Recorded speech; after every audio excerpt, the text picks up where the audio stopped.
Éric Reynaud, bonsoir et bienvenue à la librairie Dialogue. Bonsoir, Vous merci de venez... votre accueil. Pardon, merci. Vous venez nous présenter votre ouvrage 11 septembre, les vérités cachées. Alors vous vous intéressez à un événement bouleversant de ce siècle, les attentats du 11 septembre. Qu'est-ce qui vous a poussé à vous intéresser à ce sujet et de la manière dont vous le traitez ?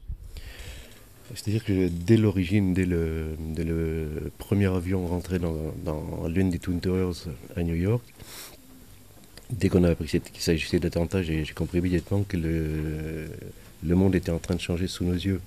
C'est-à-dire qu'il allait y avoir des conséquences qu'on ne pouvait pas calculer sur l'instant, et notamment des conséquences belliqueuses avec Al-Qaïda, puis l'Irak, puis l'Afghanistan, etc. Donc c'est aussi que j'ai suivi au fur et à mesure pendant pendant plus de 7 ans en tout cas. Et dès l'origine, j'ai suivi les évolutions avec le livre de Thierry Messant en 2002, le livre d'Éric Laurent en 2004, en 2006, je ne m'en rappelle plus, qui sont également des ouvrages d'investigation et qui ont été assez diabolisés en France, à voler des ennuis à leurs auteurs. Mais aujourd'hui, on a bien obligé de s'apercevoir qu'ils avaient raison sur toute la ligne et qu'effectivement, le 11 septembre on ne peut pas aujourd'hui dire le 11 septembre c'est une attaque d'Al-Qaïda simplement, et Al-Qaïda a descendu 2 tours plus le Pentagone, quoi. À travers tout ce qu'on a aujourd'hui comme documentation extrêmement sérieuse, à travers toutes les associations pour la vérité sur le 11 septembre qui se sont essaimées dans le monde entier, ce sont des millions de personnes, et de qualité, des ingénieurs, des architectes, des scientifiques, des physiciens, des agents secrets, des gens du monde du renseignement, des militaires qui disent aujourd'hui, ben voilà, non, ça ne peut pas marcher comme ça. Alors comment avez-vous mené votre propre investigation et comment avez-vous recueilli tous ces témoignages ? En 2 parties, je suis allé aux États-Unis il y a 3 ans, puisqu'au fur et à mesure de ce suivi du dossier, je me suis aperçu de l'émergence justement de ces truthers et les gens qui cherchent la vérité sur le 11 septembre, donc les pompiers également, qui est depuis pas très longtemps. Et donc j'ai rencontré là-bas quelques personnes. Le mouvement n'était pas encore aussi fort qu'aujourd'hui, mais aujourd'hui c'est vraiment quelque chose de très très fort, qui est en train de bouleverser le paysage aux États-Unis. Et donc j'ai pris des contacts, etc. Et pour le reste, on a beaucoup il faut vivre avec son temps, on a beaucoup correspondu par Internet. On m'a fourni beaucoup de documents, j'ai pu interviewer des gens par Internet également. Je ne vais pas aller à Washington interviewer, je ne sais pas, John Smith, alors que je le connais, on peut discuter sur les fils ou avec Skype ou avec ce genre de choses. C'est un énorme suivi en fait des choses qui se sont déroulées au fur et à mesure depuis 8 ans et qui n'ont fait qu'augmenter avec le temps. Pensez-vous qu'il y a eu un endormissement des médias pendant les années sous la présidence de George Washington Bush ? Oui, tout à fait. Totalement. J'ai perdu son nom, mais il y a un des meilleurs journalistes américains, un grand nom, un très très grand nom, a commis un livre où il interviewe, je crois que c'est 6 de ses confrères extrêmement prestigieux, et il s'avère à la lecture de ce bouquin que la presse a été mise sous les teignoirs sous George Bush, mais de manière extraordinaire. Comme la presse états-unienne était réputée pour être des plus libres du monde, c'est grâce à des journalistes que Nixon, un président en exercice, a démissionné. C'est énorme. Hein. Et là, la presse américaine a été mise sous les teignoirs et n'a pas pu faire son travail. Et donc, parce qu'il y avait qu'à se pencher en fait pour recueillir des éléments de preuve. Je vais prendre juste un exemple. On a parlé avec un confrère belge chez qui j'étais invité sur la RTBF. On en a parlé après avoir réalisé l'interview. En fait, le premier jour, on avait tout sous la main. C'est-à-dire que le premier jour, qu'est-ce qu'on voit? Ce sont des images énormes, je dirais émotionnellement hyper chargées, etc. Mais on voit également aussi des témoins qui sortent, qui viennent de sortir des tours, qui disent ah ben oui, mais ça pétait à tous les étages. Les pompiers qui sortent en disant mais qu'est-ce qui a explosé? Des gens qui sortent du sous-sol de la tour avant qu'elle des deux tours, avant qu'elle ne s'écroule, en disant mais il y a eu une explosion là-dessous, il y a des salles entières qui ont disparu avec du matériel et tout ça. Si vous voulez, en regardant ceci, qui est du direct à l'époque, aujourd'hui, on se dit mais le jour même et le lendemain, on avait tout sous la main pour dire attendez, là, il y a quelque chose qui ne va pas. Par exemple, une tour de 415 mètres ne tombe pas en 10 secondes. Et nous, on les a regardés tomber en disant c'est horrible. Alors si on réfléchit un tout petit peu, mais après, c'est facile de le dire maintenant, parce que c'est tellement émotionnel, c'est tellement fort comme image. Et puis il y a des milliers de personnes là-dedans qui sont en train de se faire écrabouiller et tout.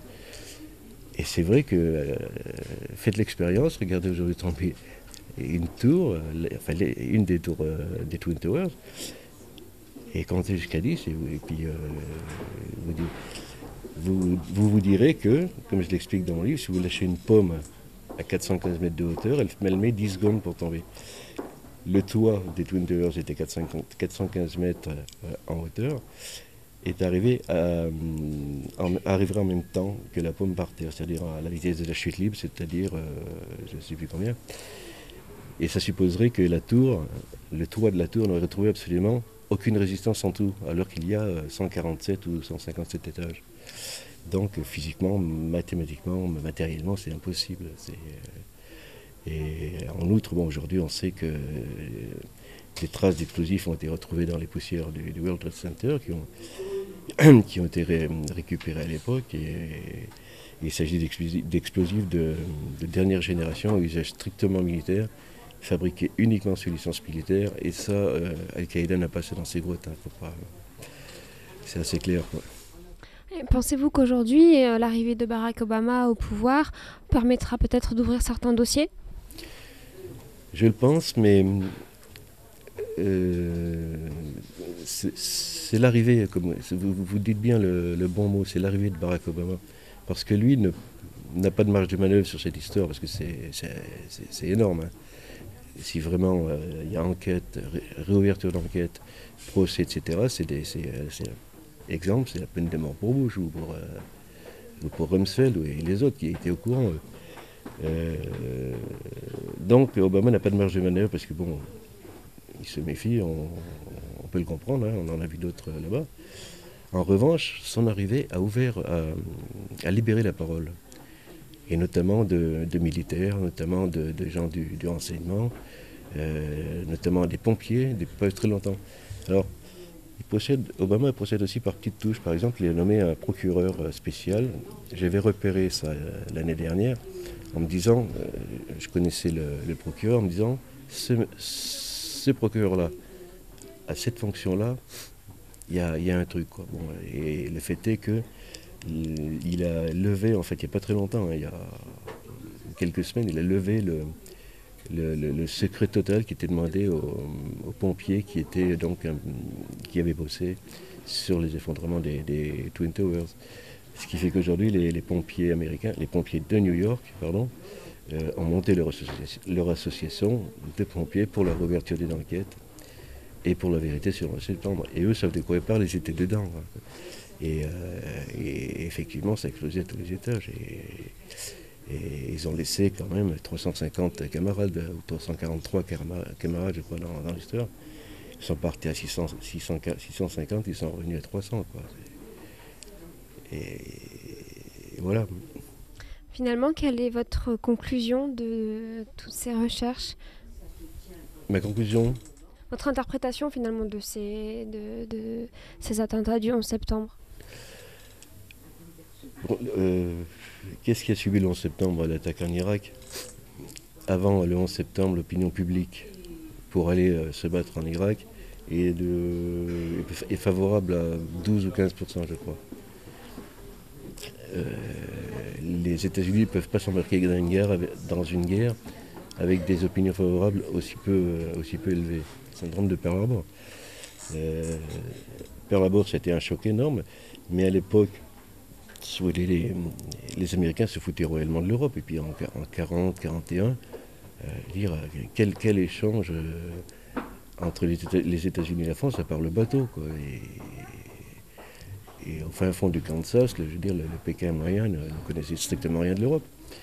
Donc, à l'époque, idem, la cote de popularité d'une guerre en Europe, non. Arrive Pearl Harbor, en revanche, et là, c'est l'élément fédérateur. On a tué nos gars, on a tué nos Marines, et le lendemain, le surlendemain,